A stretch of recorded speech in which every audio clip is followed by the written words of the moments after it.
இப்போ இப்போ நீங்கள் பார்க்குற ஸ்டில் வந்து பார்த்தீங்கன்னா, கஜசம்ஹார மூர்த்தின்னு பேர். இந்த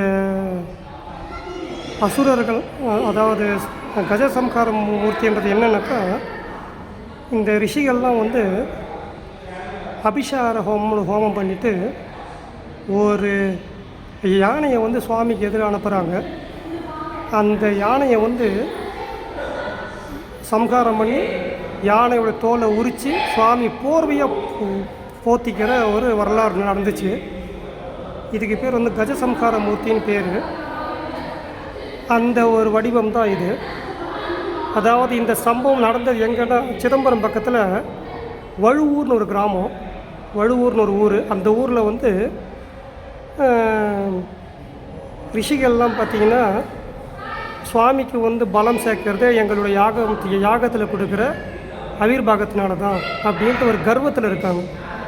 அந்த கர்வத்தை அடக்கிறதுக்காக சுவாமி அங்கே வராரு. அப்போ வந்து பார்த்திங்கன்னா, அபச்சார வேள்வின்னு ஒரு வேள்வி, அதில் வந்து யானையை வந்து ஏவி அனுப்புகிறாங்க. அப்போ அந்த யானையை வந்து வதம் பண்ணி அந்த யானை தோலை வந்து போர்வையாக போத்திக்கிறார் சுவாமி.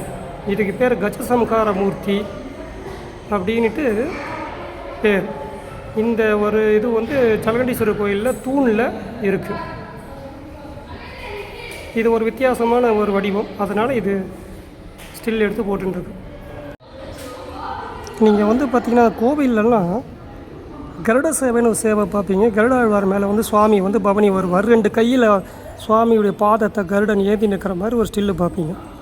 அதாவது திருவிழா டைமில் கருட சேவை அப்படின்ட்டு கருட வாகனத்தில் சுவாமி வராருன்னு ஒரு உற்சவம் கொண்டாடுவாங்க. அதில் கருடன் மேலே வந்து சுவாமி இருப்பார்.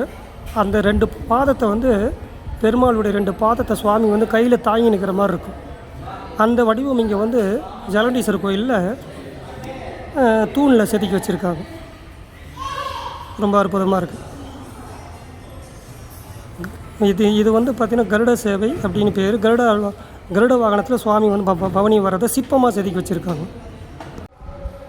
இப்போ நீங்கள் பார்க்குற விக்கிரகத்துக்கு பேர் வந்து மகிஷாசுர மர்தினின்னு பேர். இந்த மகிஷன் அப்படின்ற வந்து பார்த்திங்கன்னா எருமை தலையுள்ள ஒரு அசுரன். அவனை வதம் பண்ணுற ஸ்டில் இது. ஜலண்டீஸ்வரர் கோயிலில், கோட்டை கோயிலில் தூணில் இருக்குது. இதுதான் இந்த எருமை தலையோடு இருக்குது மகிஷன். இது வந்து பின்னாடி வந்து சிங்கம் வந்து அதை பின்பகுதியாக கடிக்குது. மேலே வந்து பார்த்திங்கனாக்கா மகிஷாசுர மர்தினி,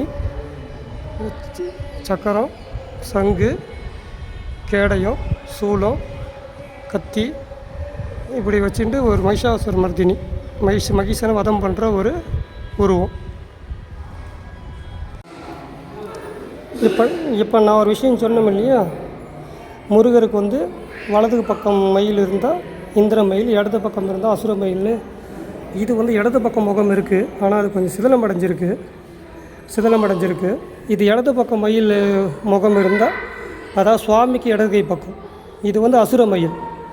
முன்ன பார்த்தது வந்து வலது கை பக்கம் இருக்கிறது வந்து இந்திரனே மயிலாக வந்திருக்கார் முருகப்பெருமானுக்கு. இதுவும் முருகப்பெருமானுடைய அவதாரம் தான், முருகப்பெருமான் தான்.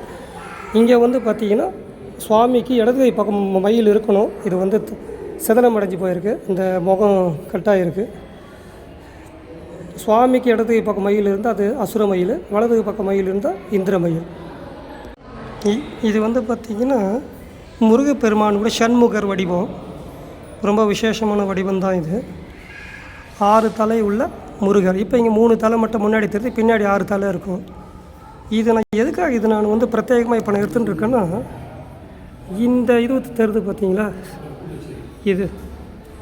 இதுக்கு பேர் வந்து வஜ்ராயுதம்னு பேர்.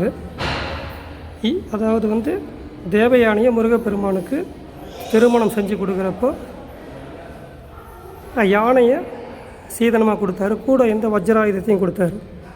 இதுக்கு பேர் வஜ்ராயுதம்னு பேர். இது சூலம், வில்லு, இது அம்பு.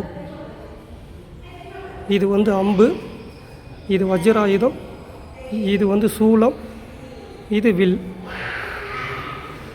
அபயகரம் பரதகரத்தோட முருகர். இந்திர மயில் பேர். இந்திரனே மயிலாக வருவார். இப்படி ஒரு வாகனம் இது. சுவாமிக்கு வலது பக்கம் முகம் இருந்தால் அது பேர் இந்திர மயில்னு பேர். இடது பக்கம் முகம் இருந்தால் அது அசுர மயில்னு பேர்.